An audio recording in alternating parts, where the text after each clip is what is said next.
So I walk in this morning. Yeah. And I look in my chair, and I don't know who sent this in, but I need to find out because it's glorious. Look at that. Yeah, this is going in the man cave. I need to know. It was from Texas. Ed? No, I don't think it was Ed. Ed would have told me. I don't know. Whoever this is, DM me on Twitter. They're open. It's fantastic. That's going in my man cave. Good, I hope so. I think it should go in everybody's man cave, to be honest with you. And the mystery's been solved. The rugby ball. We did it, y'all. We did it, y'all. Look at it. Did we do it?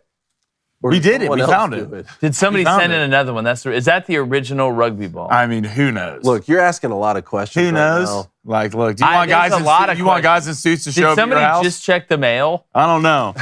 But it Is doesn't that what matter. happened? We're calling this the original. Yeah, All right. for sure. It's the original. We Good. did it. We found it. I feel like we now have something from every single sport. Well, pretty much. We don't have like a We cricket. need a pickleball bat. paddle. A pickleball paddle, crack ping it. pong paddle, We do Ping need something. pong. paddles boat, Ding dang. and ding dang. Will it take longer to blow up the rugby ball than it did to get it here? No, hell no. Or is that no thing going way. to stay flat? There's for a no while? way. I'll do it myself. I'm do it not like ready a to answer balloon. questions like that. I'll do it for half. It needs to get blown up. It will. Like, why is there a big football in there? Anthony Richardson is named the Colts starting quarterback. The family of Michael Oher disputes his accusations, and we're going to break down the top Hinge players in college football with our friend Timmy B. And we're also taking live calls, and after the preseason poll yesterday, they ought to be interesting. I'm Jake Crain, and welcome to Crain and Company.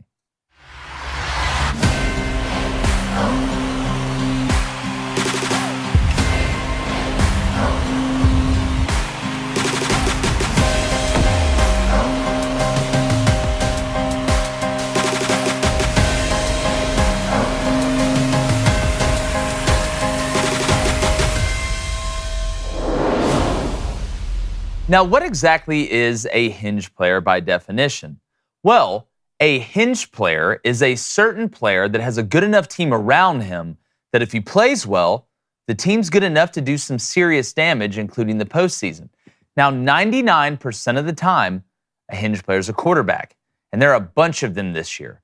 But one of the most intriguing Hinge players is new Wisconsin and former SMU quarterback Tanner Mordecai. He hadn't gotten a ton of pub lately. Now, I don't think we've heard a ton about Tanner because he was basically having to improvise more than the guys from Whose Line Is It Anyway last year at SMU because they weren't exactly dominant up front. But he does have the passing and running capability to be a legitimate Power 5 quarterback and stretch defenses vertically and horizontally. Now, as I mentioned, he's a pretty sneaky runner. He's one of those guys you don't realize he's fast until he's right by you. And after the Badgers brought in former North Carolina and Ole Miss offensive coordinator Phil Longo, the mix of those air raid principles and the sturdy run game and identity that Luke Fickell wants on offense at Wisconsin could do some legitimate damage to opposing defenses. Now, he also has a supporting cast around him that is quietly pretty impressive. You look at Braylon Allen. He's one of the top backs in the country. I don't think that can be disputed. They return their top 3 wide receivers along with some good snags in the portal. And in usual Wisconsin fashion, they have a bunch of Siberian cave trolls up front. Now, Luke Fickell will make sure the offense is balanced, and Longo's quarterback development speaks for itself, just ask Drake May at his previous stop. It will also be the first time Big Ten defenses have to face this Wisconsin team with their new offensive facelift, and that leads to the book not being out on them yet. You can sneak some people. Now, it is a Luke Fickell coach team, so I'm not worried about a defense that returns a good amount from a unit that gave up 24 points or more only 3 times last year.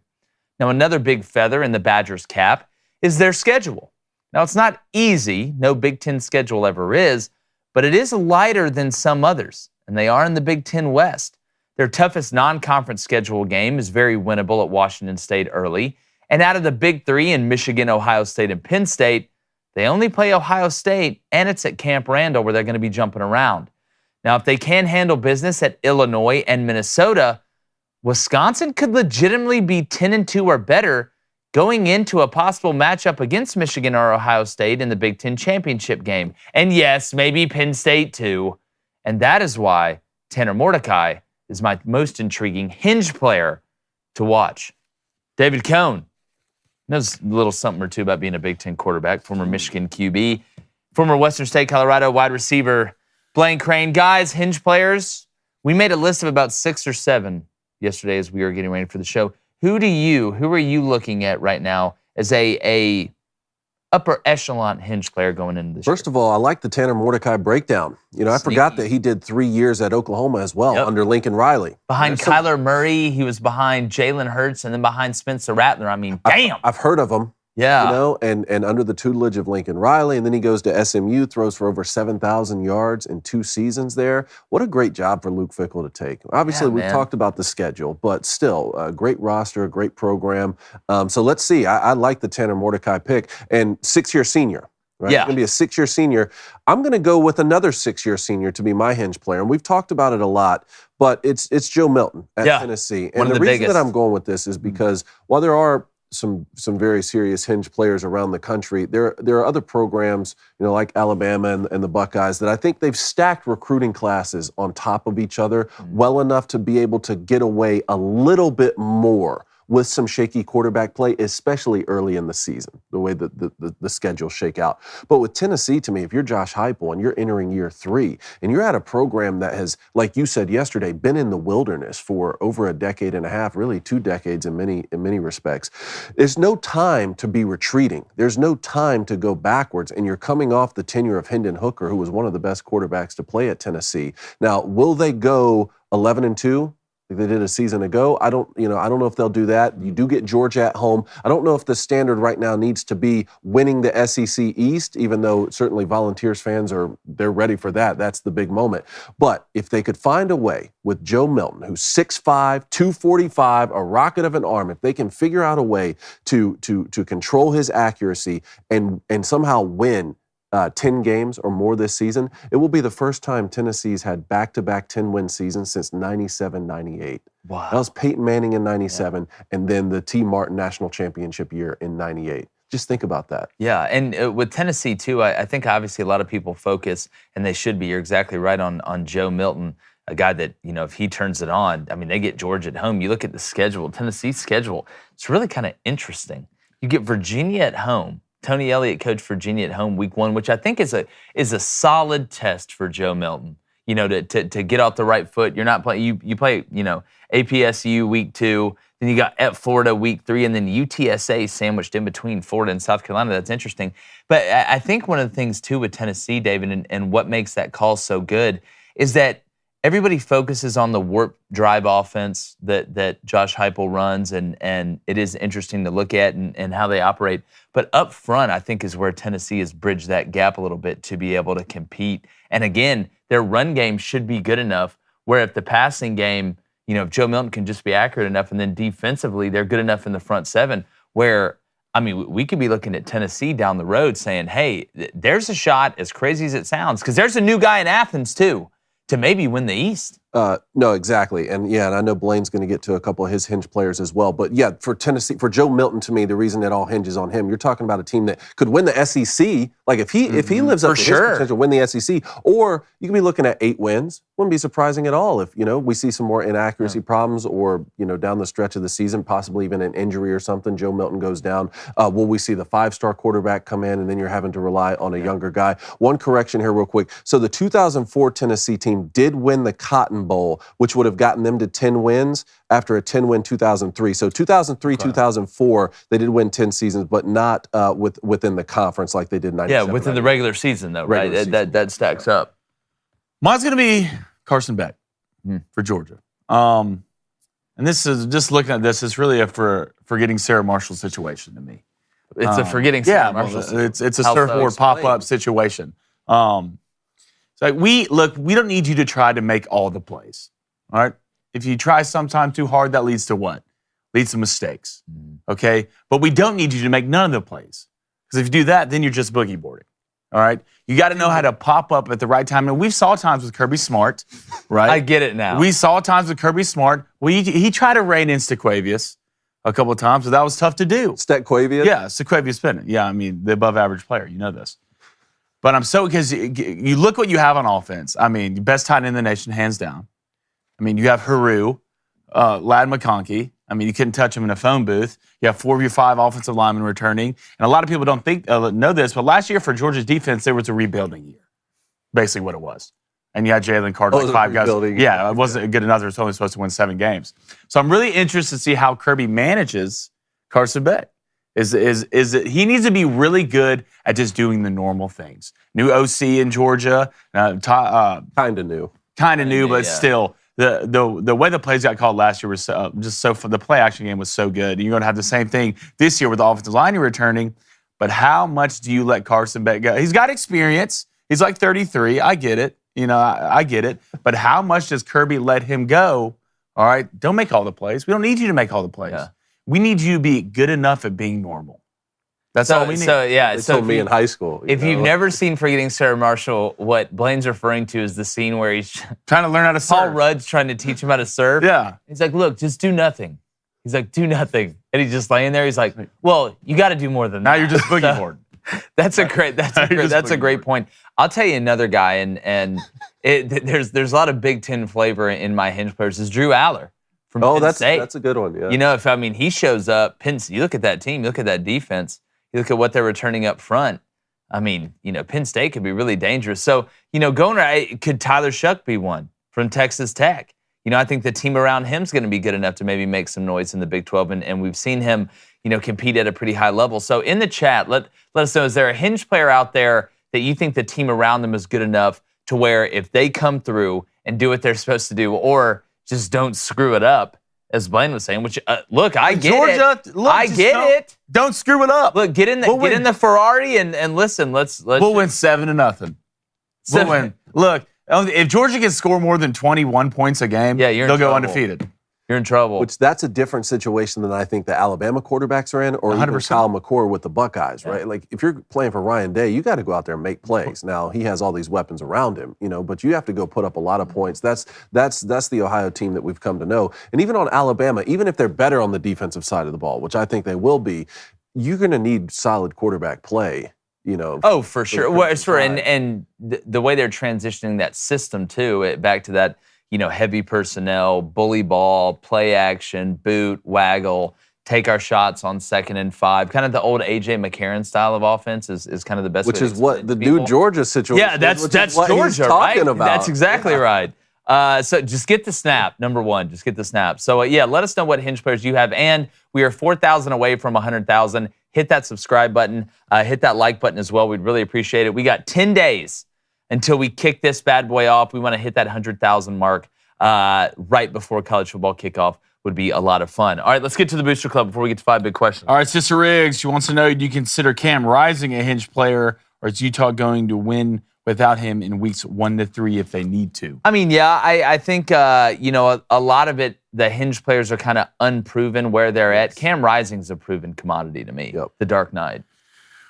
All right, let's go to Jessup Polk. What's up, Jessup? Does Georgia this year become the old school Bama teams that won national championships with average QBs? Well, some people say it's that way with Stetson Bennett. I think Georgia's so dominant up front. They're so good defensively, which means they're talented on special teams.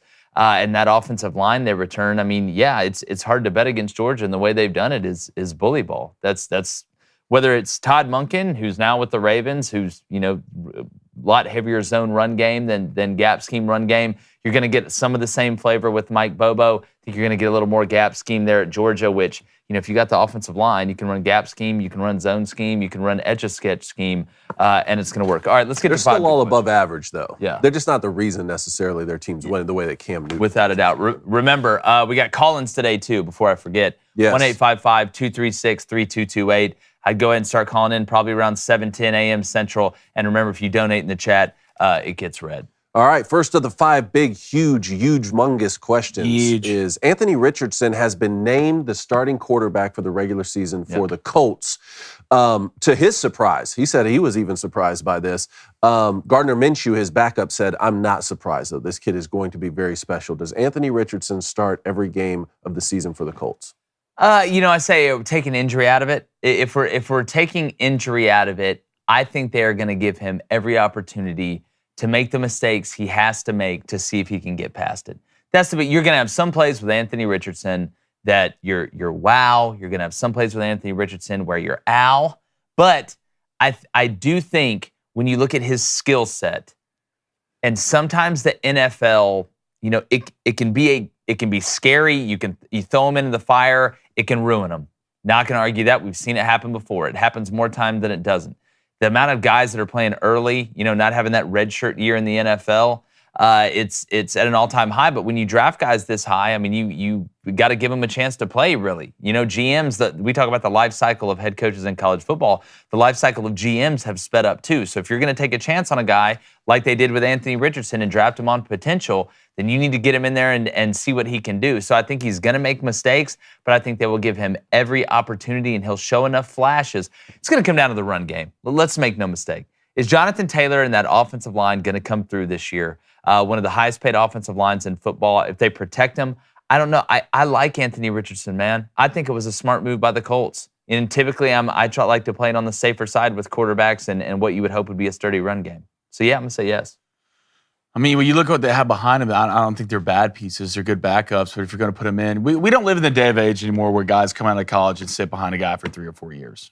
I mean, we don't see that anymore. We see nowadays in the NFL, guys are coming out of college, especially the quarterback position, and they're getting thrown in the ringer early. So it's either you'll have plenty of time. AR-15, he showed flashes, a good preseason, but he did show the reason why, a lot of people doubted him in college, the certain throws that he makes in and out of games. So you have Gardner Minshew, which is a big piece. If mistakes start happening, you can put in Sam Engler, show some flashes. But I agree with Jake. It's going to the Colts are known for their what?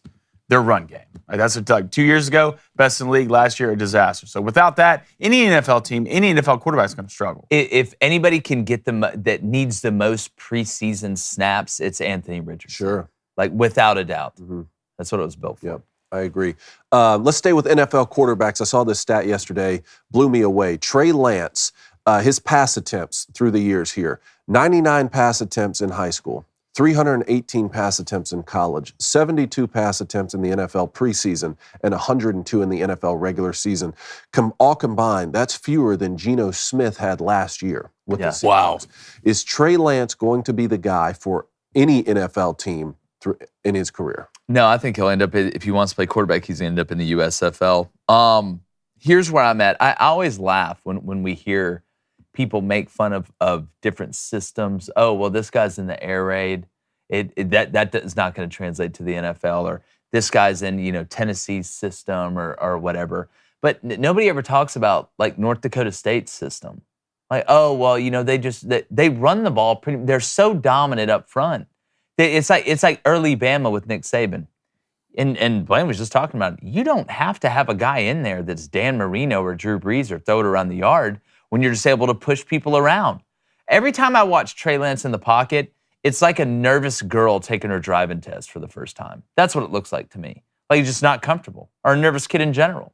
It seems to me that when Trey Lance, his feet are never set. And look, I know the Niners, I don't think they started one offensive lineman that's an actual starter the other day in the preseason game. But we've seen Trey Lance. Yeah.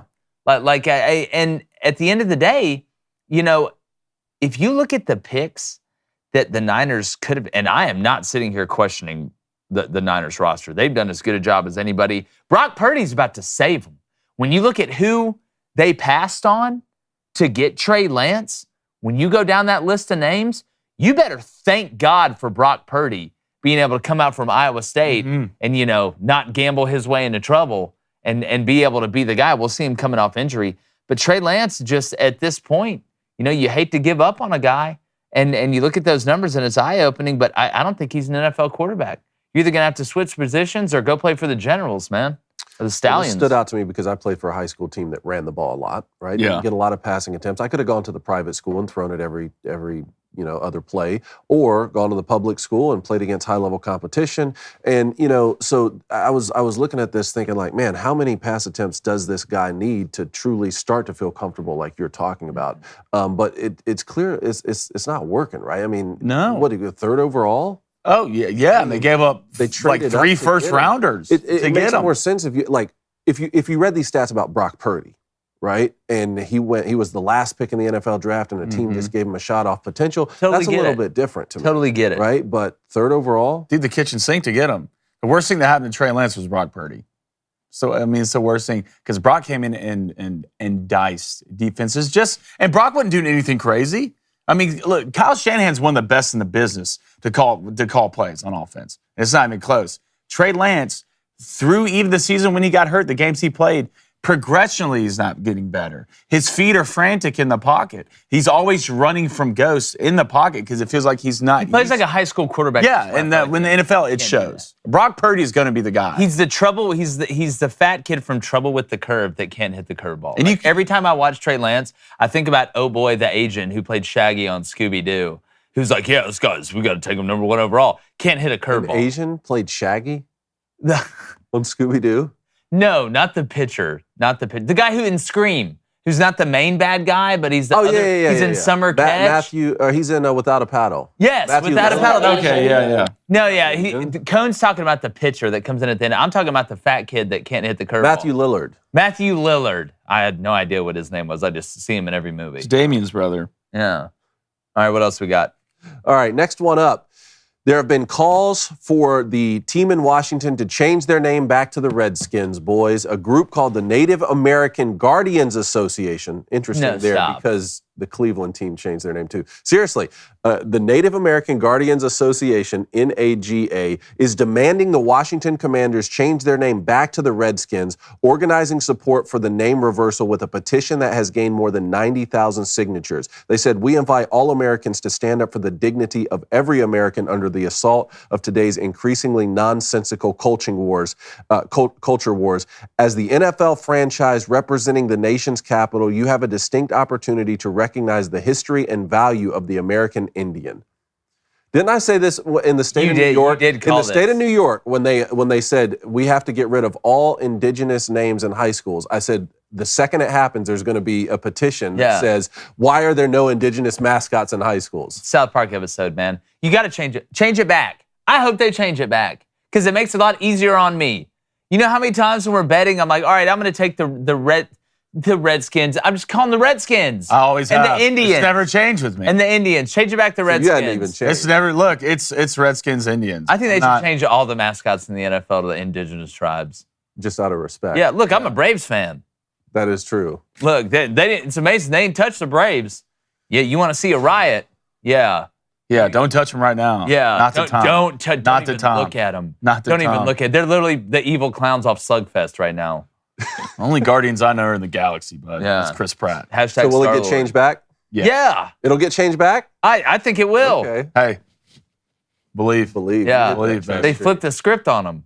Next one up, man, the Michael Oher saga from The Blind Side just gets more and more interesting. Finally, we have a rebuttal from the family, or the so-called family. The Tennessee family accused by retired NFL star Michael Oher of tricking him into a conservatorship and claiming all the proceeds from a blockbuster film about his life responded to the allegations Tuesday by claiming that Oher threatened to go public with his story if they did not pay him $15 million. The attorney issued a statement on the Tuohy's behalf that called Oher's claims outlandish and said the idea that the family ever sought to profit off Mr. Oher is not only offensive, it is transparently ridiculous. In reality, the Tuohy's opened up their home to Mr. Oher, offered him structure, support, and most of all, unconditional love. They have consistently treated him like a son and one of their 3 children. His response to them was to threaten them, including saying that he would plan a negative story about them in the press unless they paid him $15 million. Was he just like out in their front yard, like pass setting? Just like waiting for him to come outside, like down blocking, like pulling.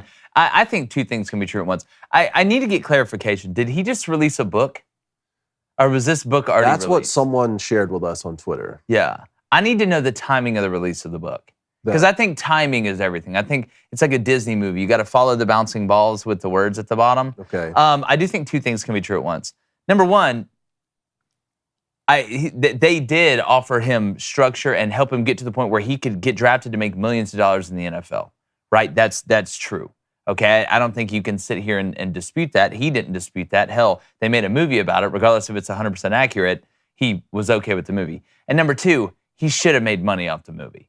I think those 2 things can be true at once. I think we have a bad habit of just going on one side. I don't know how he didn't. Yeah, like I'm conservatorship thing. Like so the family said, we were told we can't adopt him after he's 18 years old, right? So like the only thing we could do for the support that we were given to him is well, if that's the case, then that's the case. I'm no attorney, but I think legally, right? You like at 18, you're a grown man. That's exactly right. But he's saying he didn't find out about the details of the conservatorship until this past February.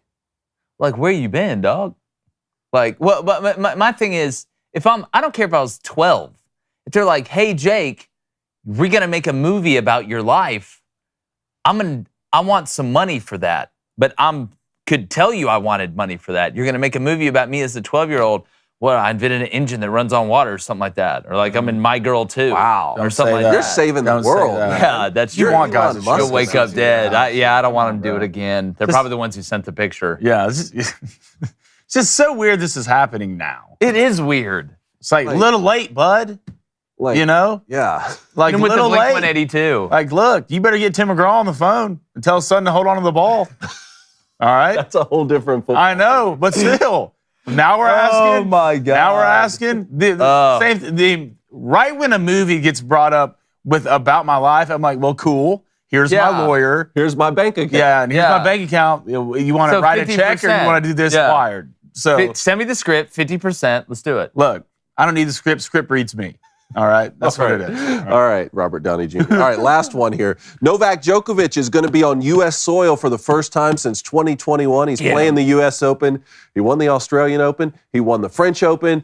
Carlos Alcaraz came back, 5-setter in Wimbledon, so he's not going to go for the calendar year Grand Slam. But does Novak Djokovic come back to the States and win the U.S. Open? Yeah. He's really good. He's good. Can I tell you something? I had my neighbor tell me he grows big time grows what? Grows what? What does he grow? What's he growing? God, you're rolling in it. Wow. He grows peppers. Oh, that's what the kids are calling them these days. Oh, okay. Nice. Oh, anyways, so he texts me. He's like, hey, he's like, come over. I got a bag of peppers. It sounds worse now that I'm saying it. Just keep I didn't carry him over there in a bushel. Just keep going. So he was like, he's a big tennis fan. And, he listened to the show and he's like, dude, I was reading this book. They were having this debate during a tennis match on whether like the club champion could take like one game from Nadal or Djokovic. Mm-hmm. And like 70% of the poll said like yes. Ooh. And he's like, dude, do you know that I'm in the 30%. Do you know that Andy Roddick beat the California club champion with a frying pan? With a frying pan? That's not true. It's true. He wrote a book about it. He wrote a book about it. He beat him with the frying pan. There's no way. Okay. I don't think he would have made that up. These guys are so good. Like I'm telling you right now, with a frying pan? That's not something I would just make up. You're telling me Andy Roddick plays tennis with a frying pan 2014. Andy Roddick could beat an average player with a frying pan. Look, the California club champion got beat by Andy Roddick while Andy Roddick was using a frying pan, and then he wrote a book about it. I think it's called My Ass, the Beating the Frying Pan. Yeah, I'll tell you this right now. I don't play a lot of tennis, but I'm somewhat well-versed. I don't care who it is. You're not beating me with a frying pan. Yeah, right. You're not beating me. They would say that. stomp you with a frying pan. With a frying pan? They would cook you breakfast and then go beat you. They would do that. Now, Drake said he could beat Serena if she's playing with her left, but I can't take him at his word for that. Yeah, but I mean, I'll beat you playing with whatever hand with a damn frying pan in it. Yeah. So you think... Well, I don't care if you're playing with a frying pan or a tennis racket. It's time to take your fall style to the next level. Ooh, nice. Okay? Dressing for success can help you look better and be more confident. We talk about confidence. You got to look good to play good.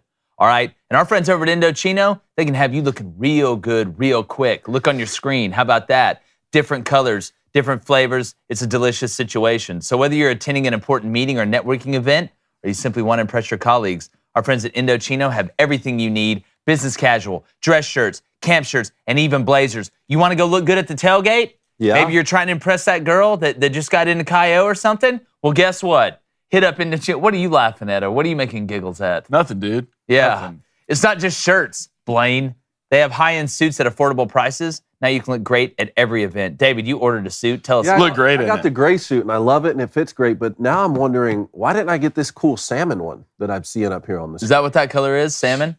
I would call it nectarine. Fair. Touche. Okay, why didn't I get this nectarine one and just go in looking super fly? Or maybe we go Lloyd and Harry into every party. I love that. That one in the middle. Take out one of our birds, we take out one of yours. Hey, nice Hooters. You said the ordering process was pretty easy too. Oh yeah, great. And they got me fitted up, man. Custom. Look great in it. It's all you in it. I really want that middle one. You would look good in that. The banana? Yeah. I could do the banana, actually. For sure.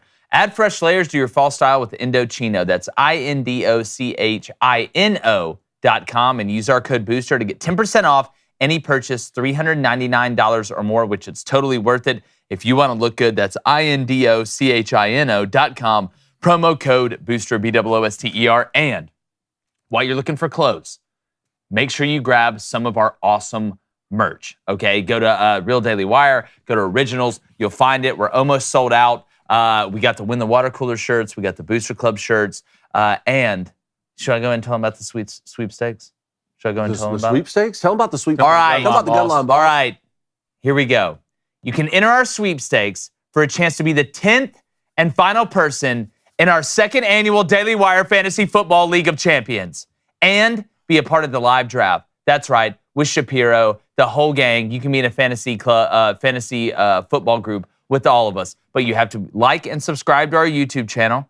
All right, you have to like and comment what your football fantasy team name would be under the video titled Daily Wire Draft Party Year 2. All right, your sweepstakes entry, you fill out the Google form in the pinned comment. We will also have a link to the video and the rules and all of our socials. The sweepstakes starts today at 8 a.m. Eastern, or 9 a.m. Eastern, and ends Saturday, August 19th at 11:59 p.m. Eastern, so don't miss your chance. Go head-to-head each week with one of your favorite Daily Wire hosts. Golly, that's right. You got to be subscribed. Oh. You got to be subscribed to our YouTube YouTube up to the channel. people. Let's democratize what it's about. Fantasy you want to know what it's league. about? Say, oh, hey, what fantasy league are you in? I don't know. Here, check it out. Yeah, I'm playing Ben Shapiro this week. Yeah. How cool are you? You'll be the coolest friend in your group. And shout out to producer Justine helping us get that set up as well. Ready for this draft party. Blaine won it last year on a technicality. This year, ain't nobody going down at a big moment. I won it. So. Technically, you won it on technicality. Yeah, technically you did. Whatever. All right, Booster Club real quick, and then we're going to get to good. Let's go to Mike RFF. It's the lifestyle. Fellas, we figured this out. $10 donation. Tempo here, the Daily Wire chat, a.k.a. It's a Lifestyle, a.k.a. inventor of Blankles, a.k.a. head of rugby ball investigation. Yes. I'm not crying. You are. How about that? Delayed gratification is the best. Yeah, it is. So glad you found my donation. Mike. Trust tree. You know we had you, babe. Come on now. Mike. We're so glad we found the rugby ball. So that's the original then. That's the original. Not extra crispy, baby. God. It's like Indiana Jones. That's from just wait for that big rolling ball. You know, it's like one of those, they say when there's a kidnapping situation, like after the first certain number of hours, you know, the percentages drop way down of finding it. That ball beat those odds. For sure. Beat those odds. Now that ball's dead, doesn't have to start FBI's Most Wanted. No, he's alive and well. Now we got to get it blown up. We do. Cole Frink, $2 donation. Thank you, Cole. LeBron is mid. MJ's the GOAT. And Cole, I got you on the end, buddy. Don't you worry about it. Let's go to Colson Duggings, $5 donation. I am an attorney. Okay. All right. You absolutely can adopt an adult in Tennessee. Tennessee Code 36-1-102. You can adopt an adult? 9. Wow, there we go. How about that? I love that the Booster Club is just... We got attorneys. There's a litany of litigators. We got rugby ball head of investigations. So what you're saying is the plot thickens here with the Michael Oher blindside situation. Yeah, I want to know about that book. Another $5 donation from Colson. Thank you. Can y'all explain systems to us uninitiated? What's different about college and NFL systems? Also, don't sleep on the Titan. Malik looking good. Yeah, looking better than Will Levis. That's a story for another day. I don't believe in Ryan Tannehill either. I hope it works out for Malik. I like Malik. It's a really cool story. Well, when it comes to systems, there's a reason one's called a pro-style system. A lot of the systems in the NFL are very similar. You don't have the range from triple option to air raid to true up tempo. You have a lot more diversification in college systems. Number one, because there's a lot more teams. But the game is different. That's kind of just how it's always been. That's not saying that every NFL offense is the same. Guys go about it different ways. You look at the way Andy Reid operates compared to the way that Bill Belichick operates, compared to the way that Jim Harbaugh or John Harbaugh wants to operate. There's different methodologies and different identities, but you're typically under center. Every team can go under center. You have that capability.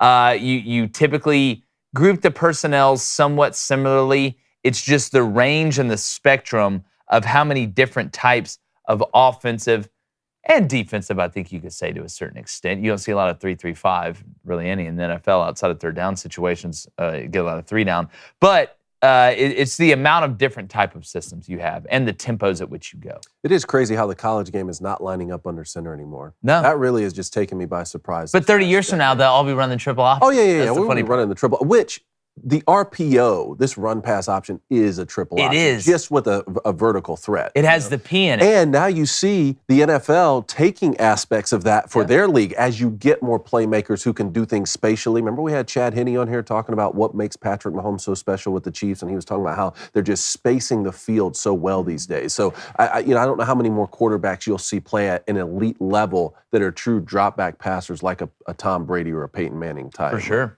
All right, let's go to Sean Pennison. He wants to know better year with the new team, Jimmy G or Derek Carr?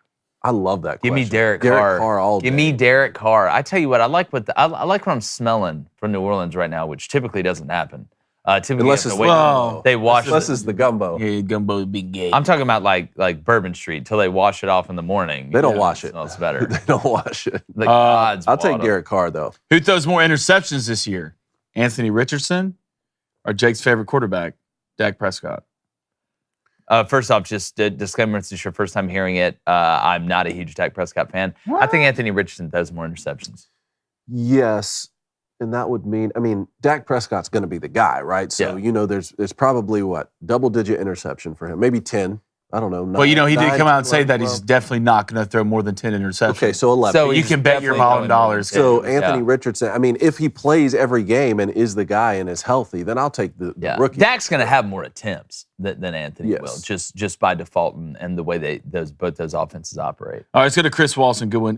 Good question here. If Devin Leary's as good as he was supposed to be at NC State with Kentucky's defense, see the difference between second place and fifth place. This is a guy you brought up when we were talking about Hinge players yesterday. I think Devin Leary is in a very advantageous situation at Kentucky.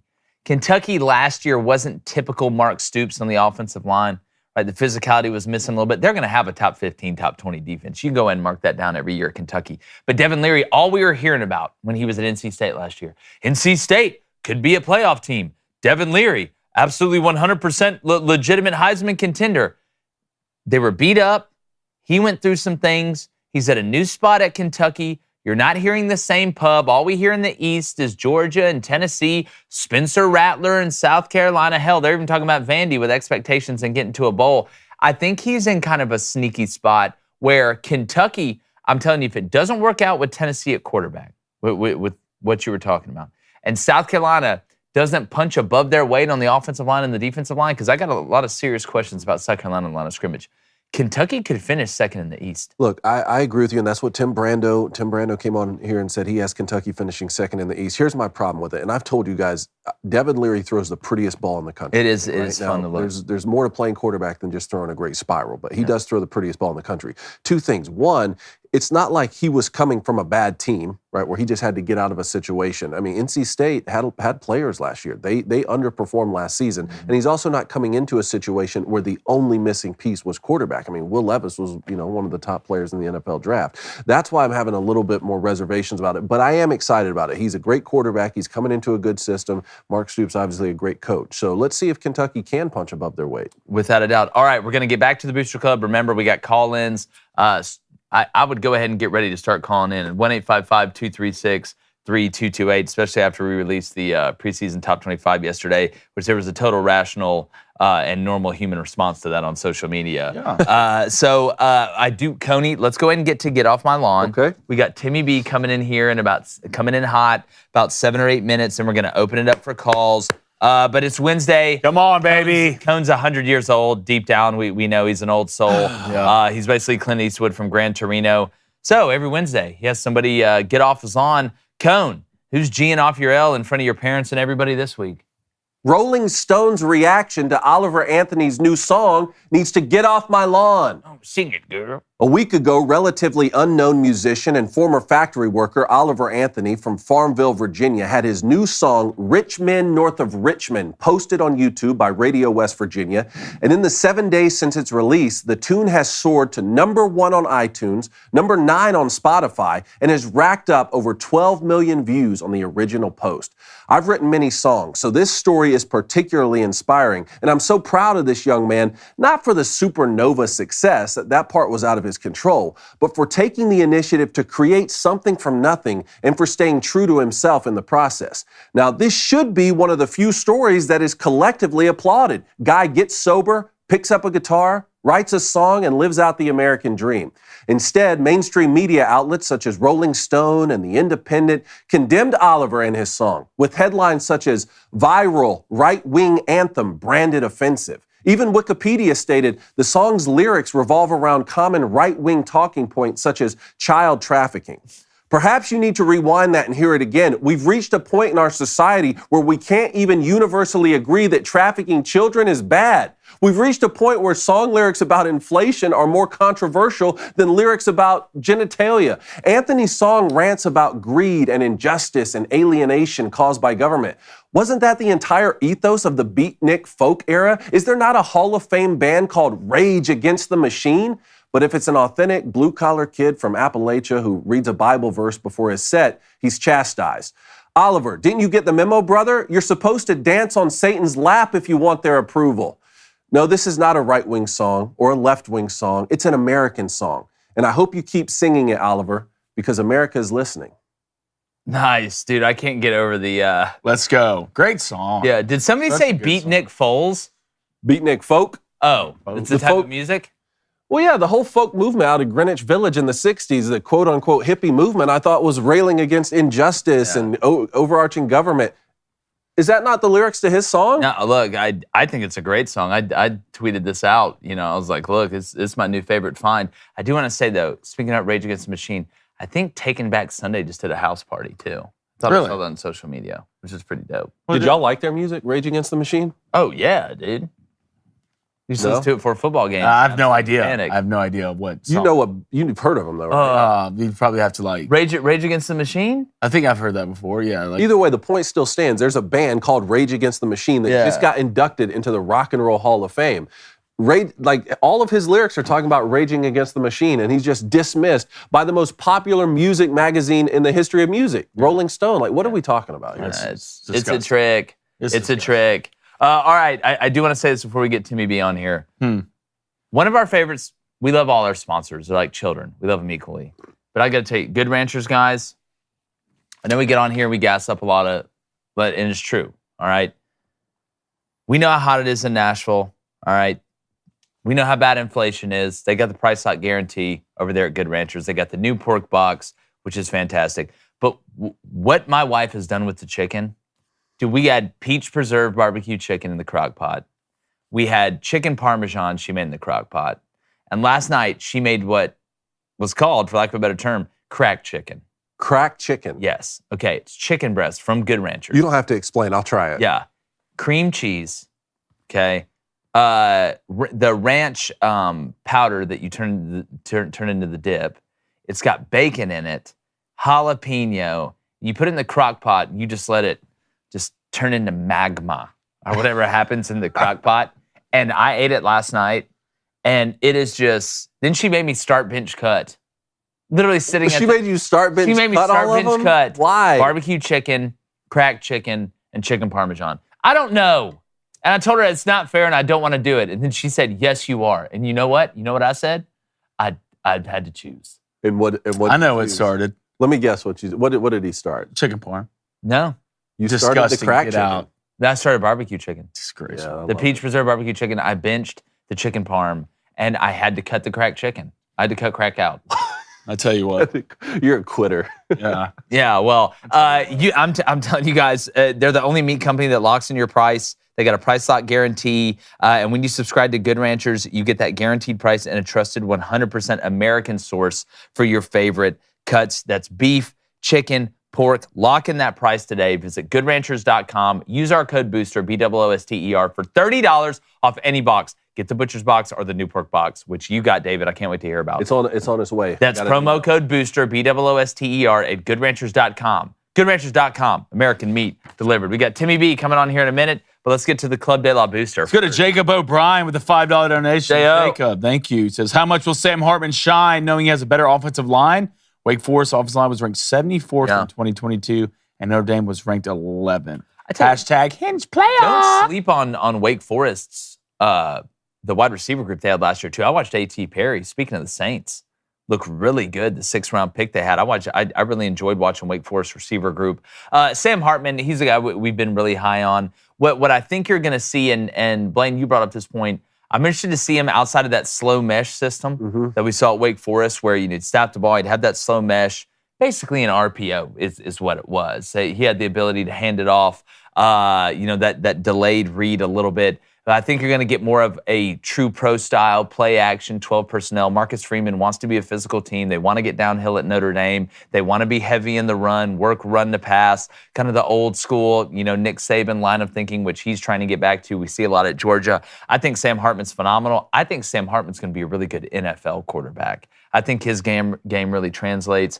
He's not the biggest guy, but you look at Notre Dame's schedule. I mean, we can say what you want about Notre Dame, and we have fun with Notre Dame not being in a conference. And some years their schedule, is kind of walking through the tulips. Not this year. I mean, you've got Navy week 1, which that goes against one of my 3 non-conference scheduling rules. Tennessee State week 2, okay. At NC State, right, with Brennan Armstrong, the Virginia transfer quarterback who we're really high on. Central Michigan, not a bad MAC team at home. Then you get Ohio State at home, at Duke, who won 9 games last year, returns Riley Leonard, who threw a touchdown pass in every game last year. Then you go to Louisville, USC at home, Pitt at home, at Clemson, Wake Forest at home. That ought to be interesting. Then at Stanford. I love it. You know what Notre Dame's schedule reminds me of? When you used to be able to NCAA football, like 14, the video game, you could make your own schedule.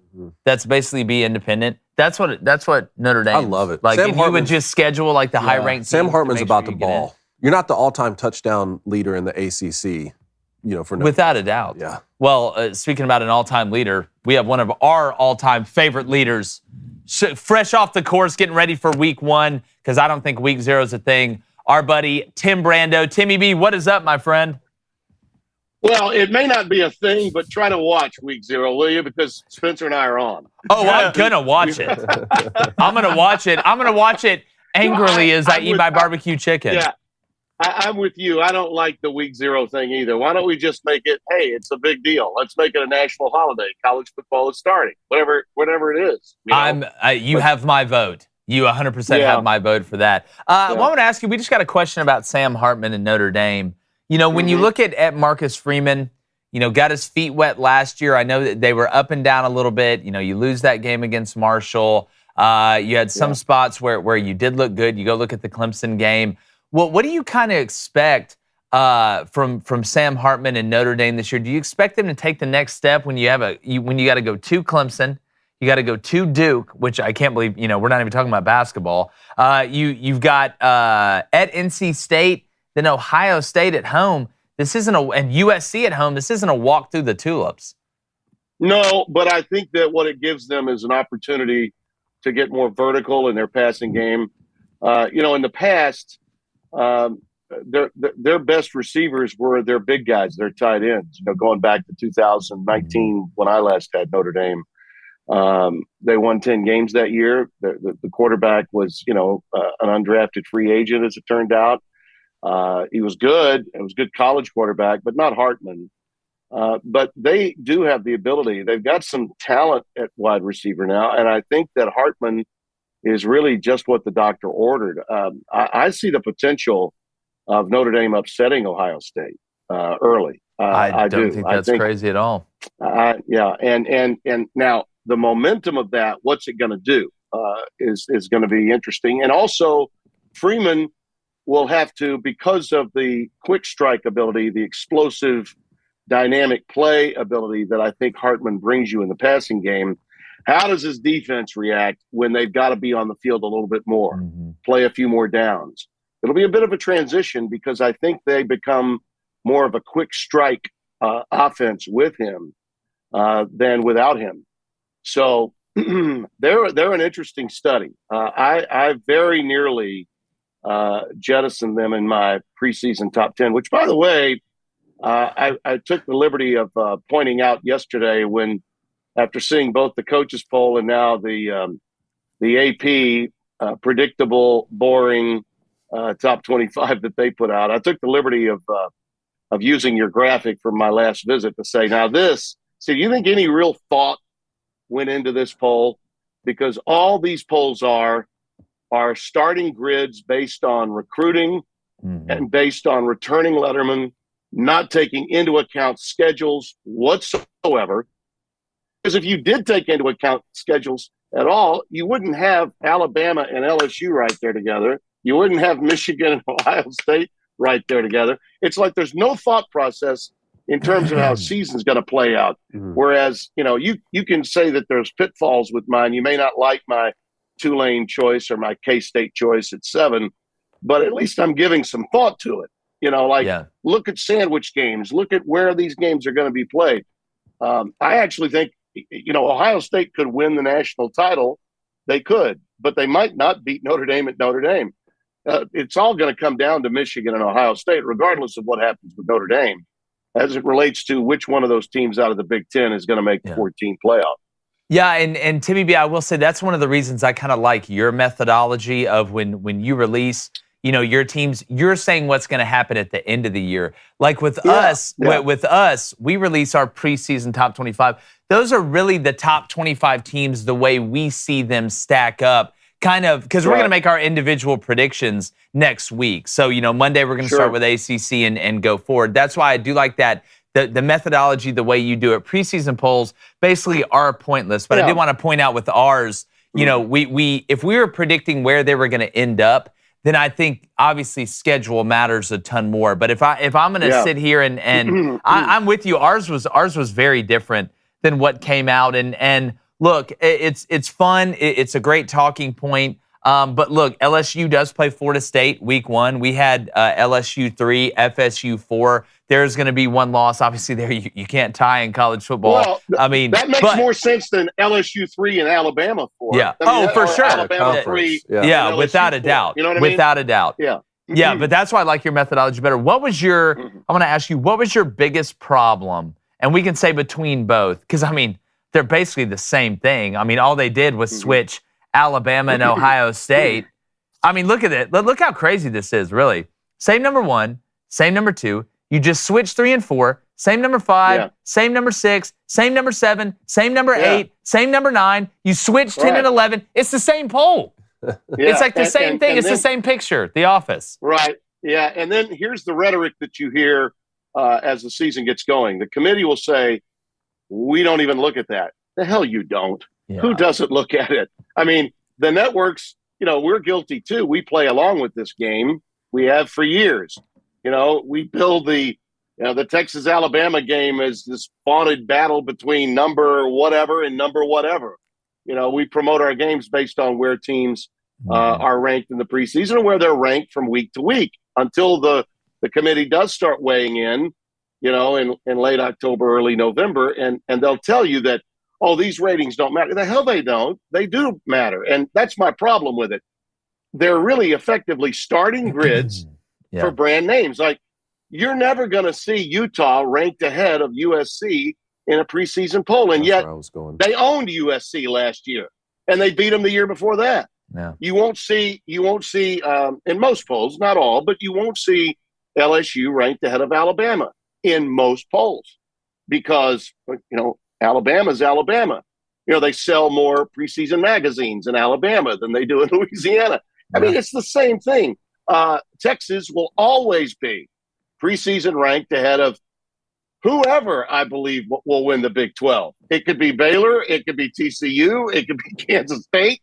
And those teams have fared very well against Texas. They're going to be – why?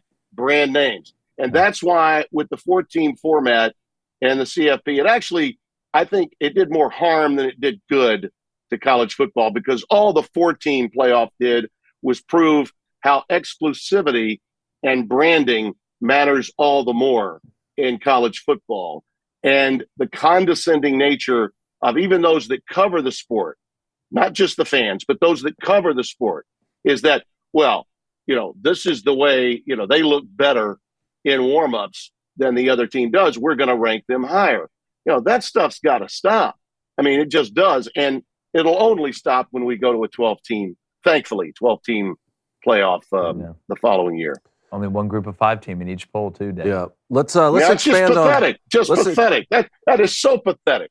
And expand by the way, if South Alabama beats Tulane out of the gates, and they might, good for them. I'm happy for the Jaguars. They're good. That's the alma mater. But don't tell me a group of 5 team doesn't belong. I got some of that yesterday on Twitter. The hell with you.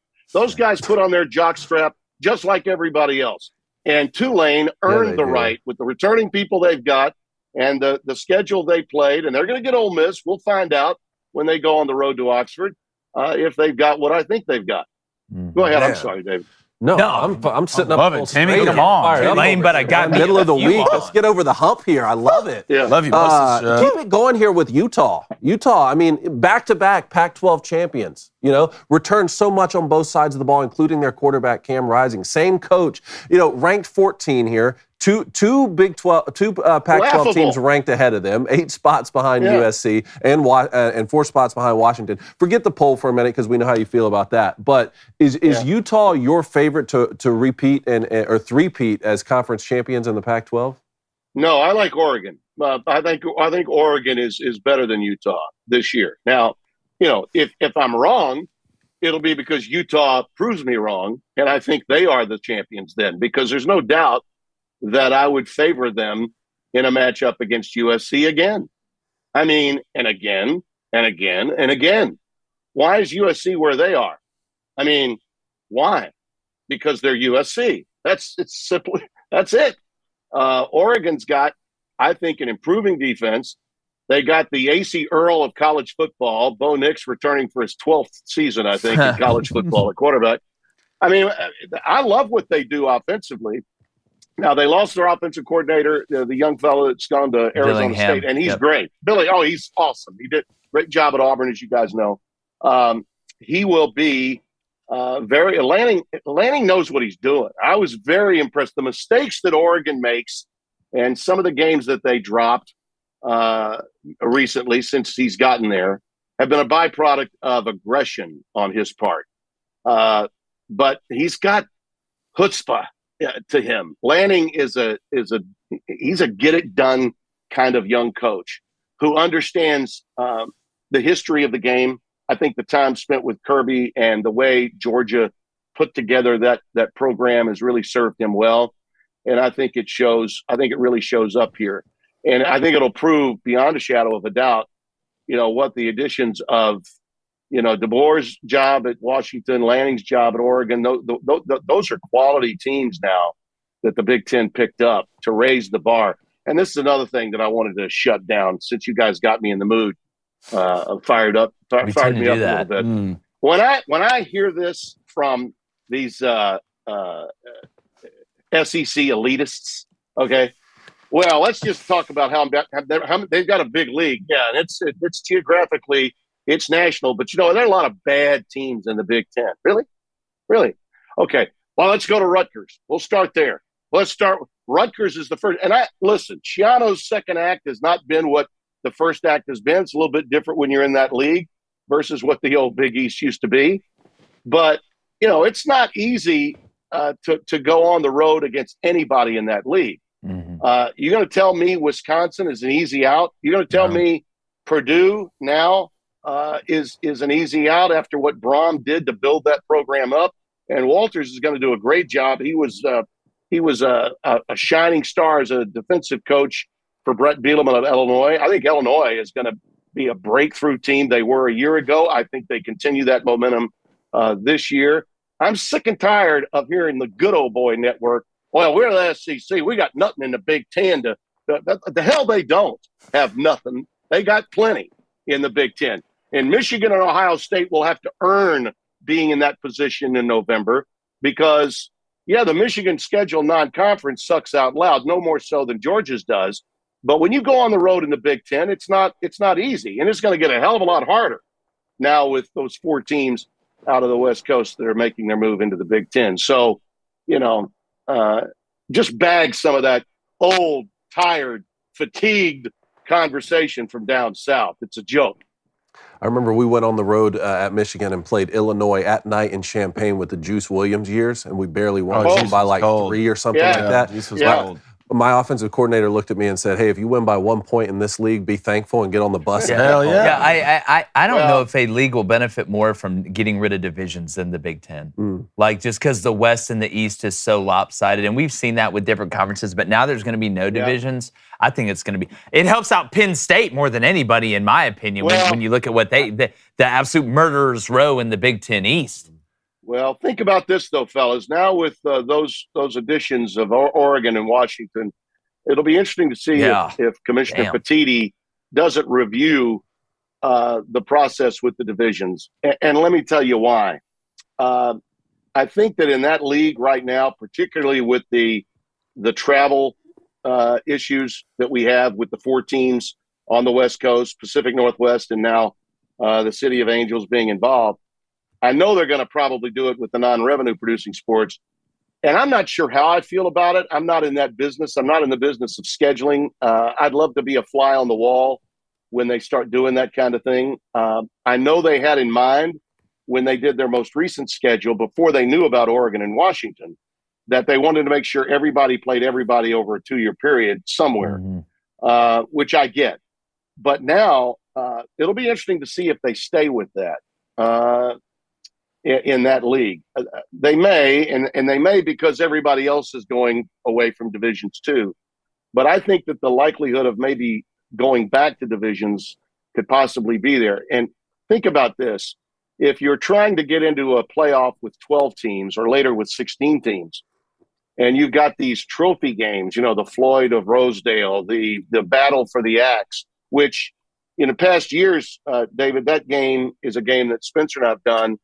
And Minnesota and Wisconsin have been on the cusp of getting, into the championship game based on who won that game. Last year it was Iowa, who got a gift with their defense again and pulled off a win against Minnesota in their final home game to get in a position to go. And then they lost the last week. Yeah. And it was Purdue that got in the Big Ten title. I just think that a lot of those games now are going to be so much more important because you're fighting not to get into the top 4, but into the top 12. And those teams consistently go into those games at maybe 8-2 or 8-2 or 7-3. And if that team has 3 losses and they get a big win against the team ranked above them, you could slide into that 12 hole or maybe the 16 hole. For sure. If we go to that. And I do think we are definitely going to go to 16 in 2026, the first year of the new television deal for the CFB. I love it. To hell with him, Timmy. I love when you wake up and choose violence, baby. I love it. All right, we got a question in here. The Daily Wire try. Hey, Bradley Cogdill wants to know, in your expert opinion, all right, do you think Spencer Rattler will take the next step this season, or do you think he will continue the inconsistency? Well, I think he has a very good chance of taking the next step. I picked Kentucky to finish second in the East this year, in the SEC East. I did that based on the consistency of defense and the ability to kind of know who they are. But the team that has had the biggest wins and the team that has a coach that's clearly been able to light a fire under his program and win in games where he's an underdog has been Shane Beamer. They are an emotional football team with good people at the skill positions. I think their defense lacks. That's why I didn't pick them to finish second. And the schedule for South Carolina is tough. I mean, it's really tough. But Rattler, in my opinion, found his way a year ago, and I think we're seeing the player that we always thought he could become the second half of last season. If he stays healthy, I might be wrong, and it could be South Carolina that finishes second in the East. I don't think Tennessee will, and I don't think I really don't think the other teams that you think about maybe vying for that second hole in the East have what either Kentucky has in consistency or South Carolina has in big play capability. All right. Those are the two strengths of those two teams. Definitely. All right, Timmy, we appreciate you, buddy. We got phone calls. We're about to probably get Justine, you better be ready on the mute button in there after we released that top 25 yesterday. It's going to be interesting. But Timmy B, it's always so great to have you on here, man. So excited to watch you during the year. Hey. We're going to try and get you on as much as possible. But we know you're like Carmen Sandiego, man. We never know where in the world you're going to be each week. Speaking of Ohio U and Carmen Sandiego in San Diego next Saturday. Oh, I can't wait. At 7 o'clock Eastern time on FS1. Snapdragon, baby. It was so nice to just talk ball with you guys. I know, today, right? And not have to defend our sport from these guys that are claiming it's going into the dungeon. College football is just oh my God, it's the ruins of college football. It'll never stop. Just stop. Yeah. Well, college football's future's never been brighter. Yep, go hide in your panic room. Timmy B, bringing the heat as usual, my friend. Great talking to you, brother. You got it. Appreciate it, Timmy. Hey, one of the best in the business, Tim Brando. Awesome, you ready? Let's get into it. Pongo alert, boys. We got Trace in Alabama. Trace, what's going on, man? Tracer. Pew pew. What's up, man? What's going on? What do y'all think about Ohio State possibly losing 4 games this year and losing to Michigan 3 years in a row, and we have a Mel Tucker situation? Like when Mel Tucker only won 5 games at Colorado and went to Michigan State. Yeah. What do you think about maybe Deion Sanders getting it going after Ryan Day? Listen, I don't. When I look at Ohio State, I think they're in kind of a similar situation, a fascinating situation, kind of comparable to Bama right now. I think the spectrum of where they could finish from 12-0 during the regular season to 9-3 it's as wide as it has been before. You look at Penn State. You look at Wisconsin, who they play on the road. You look at Notre Dame. You look at Michigan, who they've got on the road, who's beat them twice in a row. Purdue. There's some interesting matchups there. I think Maryland. I love Loxley. It's just up front. I just don't believe in Maryland up front. But you never know. Go ahead. I don't know what kind of year Maryland will have, but they always play Ohio State hard. Mm-hmm. Yeah. Oh, that's one of their Super Bowls, right? At least it has been recently. I think the spectrum of where Ohio State could finish, and again, look, Kyle McCord, who I think is going to be the guy, could come in and just continue that absolute run of elite quarterbacks they've had in college, or Devin Brown's a future star. Who knows? But I don't think Ryan Day's on the hot seat, even if he loses to Michigan. Because again. What happens if Ohio State goes 11-1, loses to Michigan? What we saw last year. They wanted to fire him. They wanted to fire him the day after the Michigan game. Yeah, and I get it. Football playoff. And I get it, but I don't. Now, when it comes to Michigan State and Mel Tucker, Trace, I agree with you. I think Mel Tucker may be in some trouble, dog. I look at that schedule. It smells like 5-7 to me, and we keep talking. How much of it? What was our over/under? What was our 5.5? 5.5. 5.5 wins. Yeah, Kenneth Walker, man, starting to look a lot, especially when you see what he's doing with the Seahawks. And I hope Mel figures it out. I always root for coaches. But that's why, and I'll continue to say, these athletic directors that panic after a good first year when they hire somebody and they're afraid they're going to lose them and they go throw all the gold in the vault at them, especially now with the transfer portal or what you inherit, because people forget, Michigan State was successful for a long time under Coach D. So it just... To me, I was a little bit hesitant after that. And we've seen it happen a lot in college football. They just throw all the gold in the vault at the coach. And listen, if you want me, if I give you a chance to come and take over a big-time program after, you did what you did at Colorado and you want to leave me after year 1, then get your ass on then. Mm-hmm. I'll go find somebody else. But these ADs, they panic, man, and they end up kind of regretting it. It doesn't work out as much as they think they do. But, Trace, those are 2 really good points. The Michigan State one, man, I'm really, really tight with you on that one. Yeah. Trace, call in again next week. Yeah, please, Trace. Great call, Trace. Great call, T. Yes, sir. Thank you, buddy. All right, Nathan in Missouri. Nathan, how's it going, man? Nay, what's up? Hey, good morning, boys. How are y'all running this morning? Hey, man, hopefully fast. Bolt. Hey, that's great, man. We're living the dream here in the Trust Tree, but I've got a request and a question. Yes. All right, so the request is, my 2 boys who were in my Hall of Fame video, John Neftink, what's up, man? Hey, not much. man, they got their first day of preschool today, and I was just hoping they could get a shout out on their first day. Yes. Dude, listen, it's not awesome. Preschool. It's school. Welcome to it. Yes. Once you're going in the Thunderdome, come in early, make a good impression, make good grades, sit in the front of the preschool class. Yep. Who I don't know what they're teaching you. I don't know. I can't remember preschool. But we're really excited for you guys and Neftink. We're excited for you. I mean, your dad's a Hall of Famer. Who can Hall of Fame? I would tell Your dad's in the everybody Hall in your of Fame, preschool so. about that. Congrats, Well, Neftink. thank Hey, you so much. I appreciate that. Baby Adam has his first day of preschool on Friday. That's first day wild. ever. Oh my goodness. Ever. Which It's- why they it's a start wild on a time. Friday now, I don't know. Hey, they kind of start him. school They on Monday. start him in like it's a trick. Enjoy nap Oh, time. hey, Friday. Welcome to school. It's Friday. Guess what? Now you have the weekend. Now you're That's in it. like, For the enjoy next, nap now you're in time. it for 23 years. How was your day, son? Oh, well, it was good, but the bad part is I found out I have to go again next week. Yeah. Yeah. Look, man. enjoy nap time. I still don't remember the time. They took nap time away, I think, after kindergarten, right? They kind of sneaked. And that I'm in. still upset about Yeah, it. they- I can't remember being upset about it, but now I know I'm upset Yeah. about it. What else let's you got, work this Neftink? back into the workday some. So For my sure. question is, my question is like, I see so many of these kids today are hyper focused, in grade school and high school on one particular sport, Yeah. and having these raising up these young boys. I'm looking to try to be good overall athletes, and I know y'all speak to being overall athletes, and kind of what's y'all's perspective on when to start focusing in or just stay overall as best you can. I think you play as many sports as you can for as long as you can. And there's a couple reasons for that. Number one, the kid doesn't get burnt out.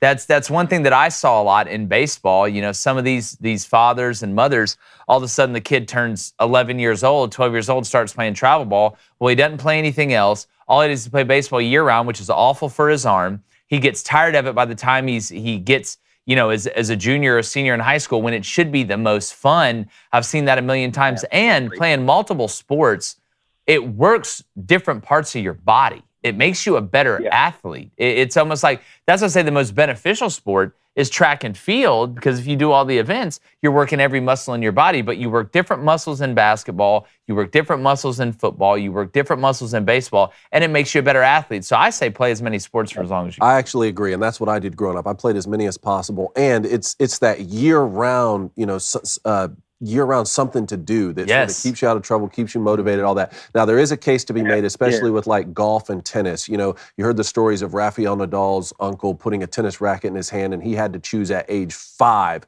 whether or not he was ever going to play soccer again, which he loved. And they took soccer away from him. He just played tennis. He's one of the greatest ever. You hear some stories like that with golf, too, and Tiger Woods never played any other sport. So, yeah, I mean, to be the greatest and the best that's ever done something, if you're going to be hyper-focused, that's one way to go about it. But to me, I don't care how talented a little kid is, you're never going to know, hey, if we just concentrate on your baseball swing, you're going to be the greatest hitter in the history of the world. You can be Tiger Woods if you just play golf. I think you get more benefit. There is a cutoff point. I didn't play my senior year of baseball, right? Because at that point I had already committed to Michigan. It's time to get serious about this. I'm going to play in college. There's a cutoff point. I don't think it's at 4 years old. No, I think it's sophomore in high school. Right. Right. That's where I really think you start zeroing in what you kind of know what sports you're going to do.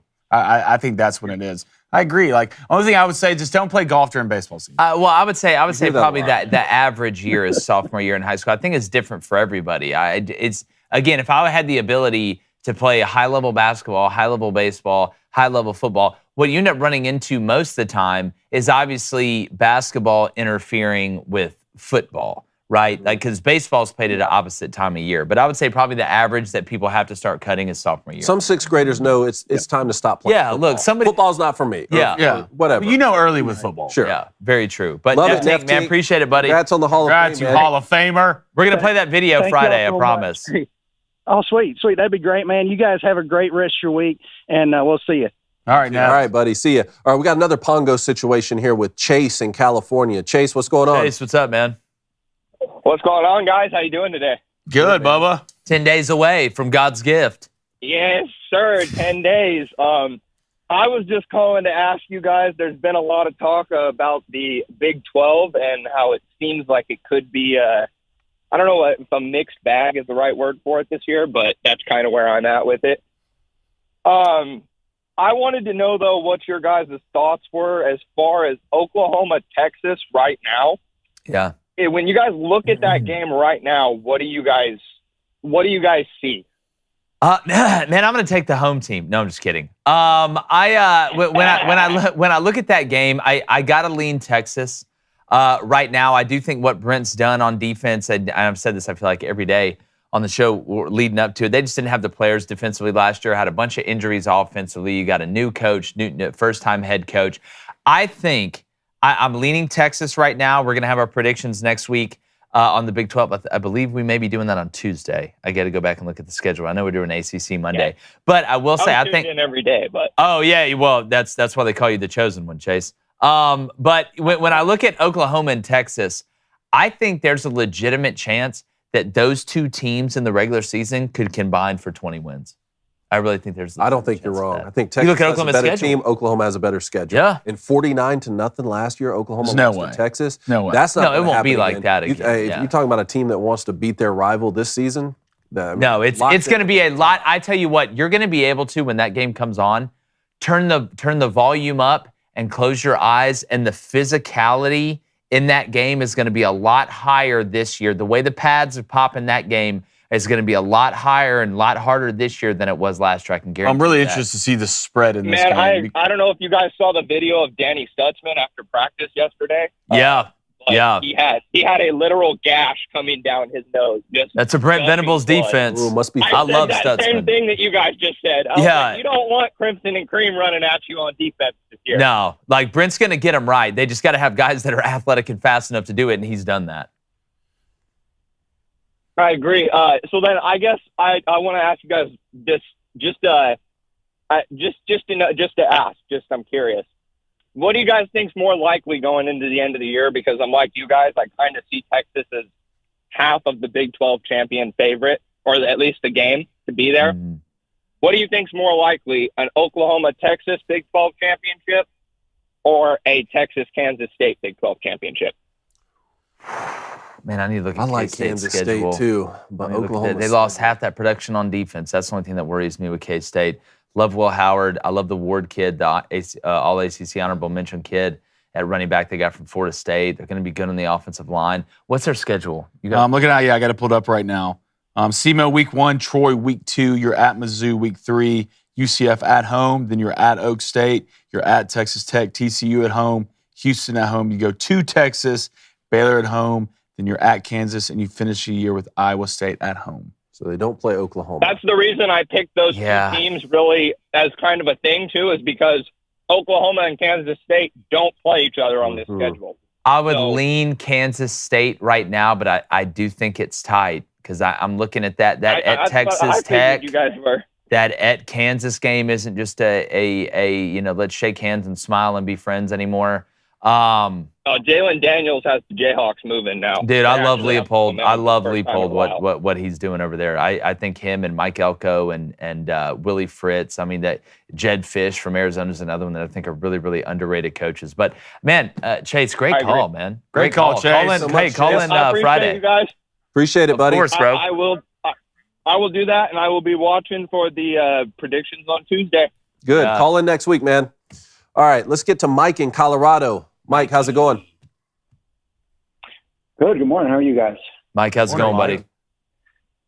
Hey, so first I need to tell you, that first caller needs to keep my coach's name out of his mouth. This is why I love it. This is why I love it. Which coach? Ryan Day or Mel Tucker?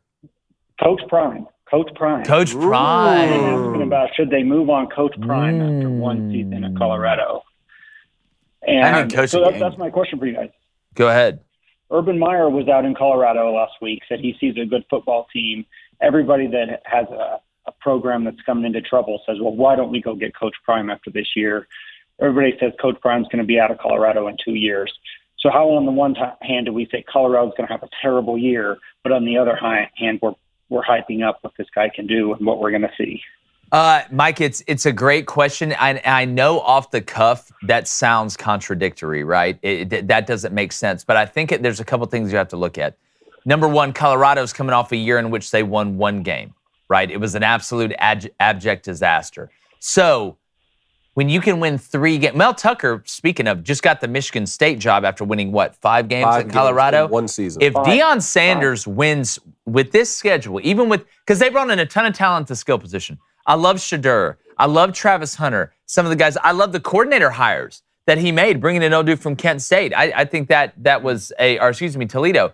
Or was it Kent State? I think it was Kent State. I'm losing my mind. When I look at Colorado, you win 4 games after what happened. That's a huge. You could have a very average football team and get a very above average or almost elite perception off what Deion Sanders would do. Now, I don't think Prime would skate after 1 year.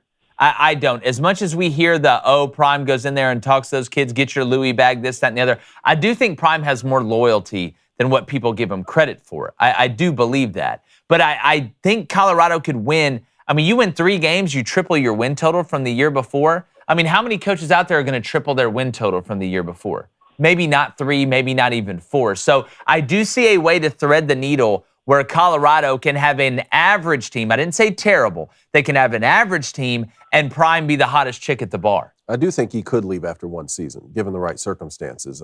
But also, if Deion Sanders won 0 games or didn't even coach a game, he's going to get another Power 5 offer somewhere just because of his ability to recruit and bring in guys. Yeah. That's just the fact of the matter. And like even 3 wins with this schedule is not easy.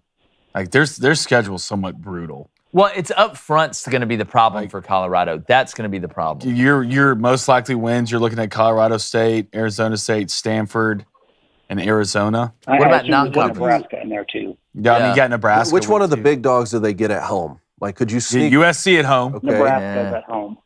Oregon State at home. You got Oregon on the road. You got UCLA on the road. You got Utah on the road. Nebraska's more of a more attainable to me. Without a doubt. Season, you know, a new coach there too with Matt Rule. By the way, I do want to say on Oregon State, I said Sean Mannion the other day on accident. It's Galbranson is the quarterback. For some reason when I was going through Oregon State stuff the other day, I was looking at Sean Mannion. Do you do that too? Do you catch stuff that you missaid on yesterday's show? For sure. I'm always I'll think about I wish I could give like an in-time. Yeah, I know. I literally was like, because when I was looking up the Oregon State stuff and I was reading just some old like anecdotes about Oregon State, I just had forgotten. Hey, this is live, baby. Live TV. Yeah, I had forgotten about Sean Mannion, but no, I can see where that needle can be threaded, Mike. I can see that. I can see it. Well, let's hope for the best, boys. And I hope so for Colorado. I hope so, man. I'm excited for you guys. I know you're excited, right? Absolutely. Couldn't be more excited. We've got Coach Prime gear everywhere you go in the state now, and it's a good feeling again for once. Mike, I will say, too, I went on Locked on Buffs with Kevin Sorba the other day. I'd go check that out. That was a great conversation. Hey, will do, man. You guys have a great day. Hey, Mike, call in again, man. We really appreciate it, buddy. Thanks, Mike. Appreciate it, man. All right, 7:52. Let's keep rolling. Keep rolling. All right, let's go to Cody in Illinois. Cody, what's going on, man? Who's ready to play? What year is it? All right, we got to go quick. Let's go, chat. All right, so today the categories are collegiate champion, professional champion, MVP, first pick, and significant event. Let's do it. Collegiate champion. Georgia wins the NCAA baseball tournament to claim their first national title. Professional champion. The Detroit Pistons won the NBA Finals. Most valuable player. Joe Montana won NFL MVP for the San Francisco 49ers. First pick. The Quebec Nordiques chose Owen Nolan with the first pick of the NHL draft. Significant event. In one of the greatest upsets of all time. Seventh ranked heavyweight in the world, Buster Douglas defied 42-1 odds and knocked out undefeated champ Mike Tyson, who was 37-0 at the time. Okay, this is what year is it, fellas? All right, so I was, it has to be 90s. Yep. It has to be 90s for the Tyson fight. But now you're getting at the tail end of Joe Montana's career in the 90s to win MVP. This was the 90s. Do you know when Georgia won the championship? I want to say it's 91. What? No, it's the same year as the Braves. Tyson was still knocking people out in 91, though, right? It's 91 or 90. What was the second clue? The Detroit Pistons won the NBA Finals.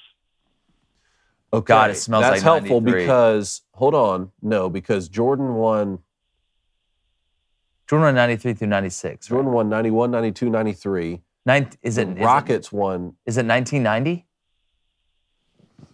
Well, I want to say Georgia won. When the Pistons won it. This one's really got me thrown off because I thought Tyson lost that 42-1 odds fight in the late 90s, and there's no way Joe Montana was winning an MVP there, so I'm kind of thrown off on that. I'm going to say I think it's early. I think it's early. Like 90? 90 or 91? Well, the Bulls won in 91, didn't they? What do you think? Then it's 90. Let's go 1990. Okay. Let's go 1990. All right, 1990s, your guys' final answer? Yeah. Go with it. Cody, I just don't like the way All you right. responded to that.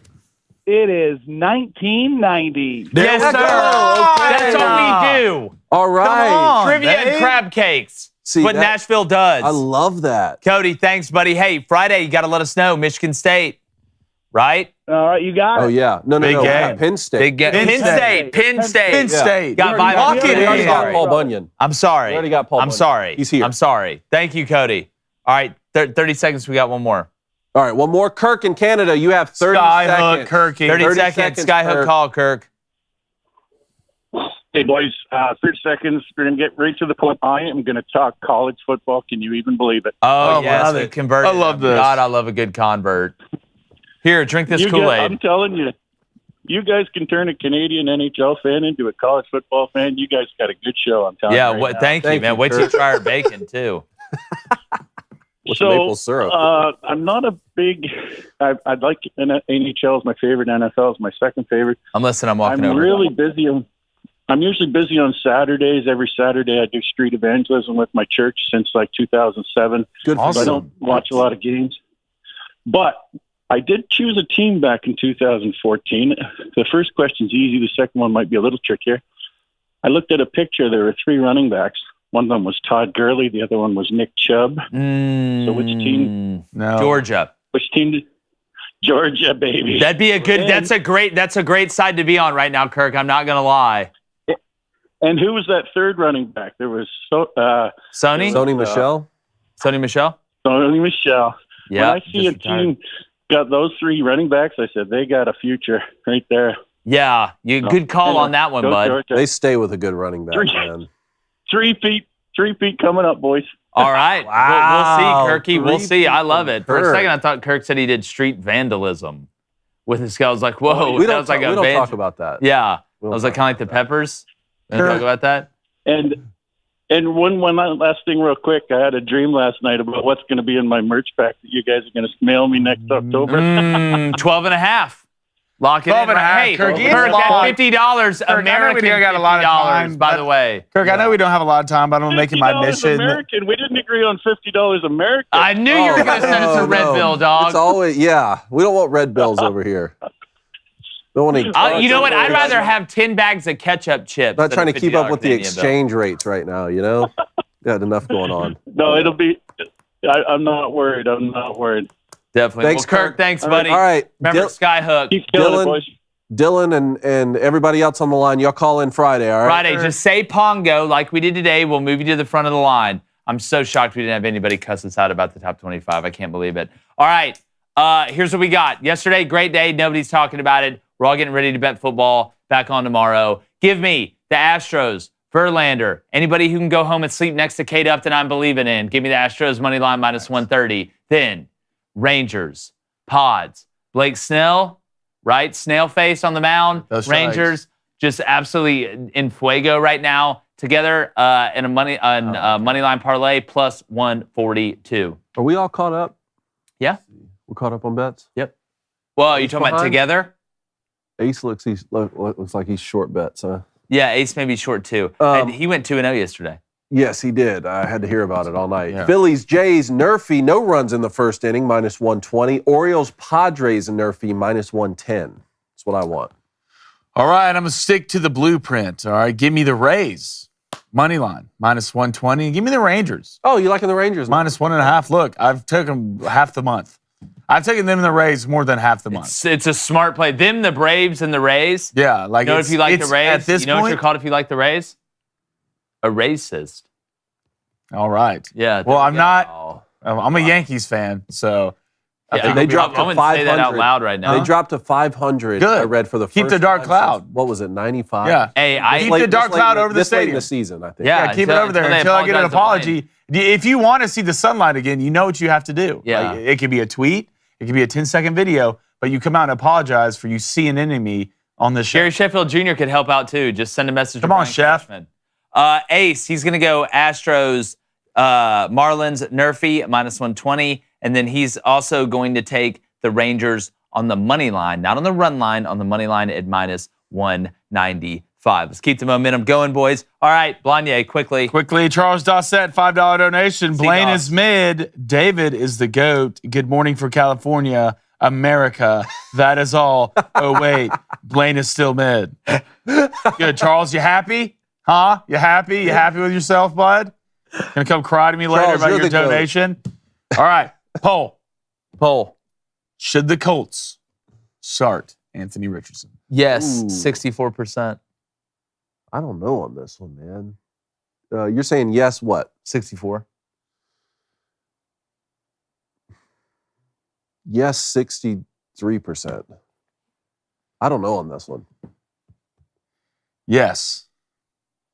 64. Oh, wow. Oh, Katniss Everdeen out here pulled the thread arrow. on the needle, Wow. bud. Robin That was Hood a out real here. Legolas situation. Remember, you can enter our sweepstakes for a chance to be the 10th and final person in the second annual Daily Wire Fantasy Football League. That's right. You can be a fantasy football league with Ben Shapiro. Okay, that could be the avenue Whoa. right You there. could be in a fantasy football league with me. Yeah, but to be a part of it, all right, and you're going to be part of the live draft, all right? So to enter, like and subscribe. You have to be subbed to our YouTube channel. You have to like and comment your fantasy football team name under the video titled, listen to me, follow the Mounts and Balls here, Daily Wire Draft Party Year 2 Sweepstakes. Or, excuse me, Daily Wire Draft Party Year 2. Make sure you fill out the Google form in the pinned comment, which you will see. We'll also have a link to the video and rules in all of our socials. The sweepstakes starts today, like literally right now, all right, 9 a.m. Eastern, and ends Saturday, August 19th. Okay, so this Saturday at midnight Eastern. So don't miss your chance to go head-to-head each week with one of your favorite DW hosts. And like the chances of Blaine winning the Golden Tumbler once again, We'll see. we're going, gone.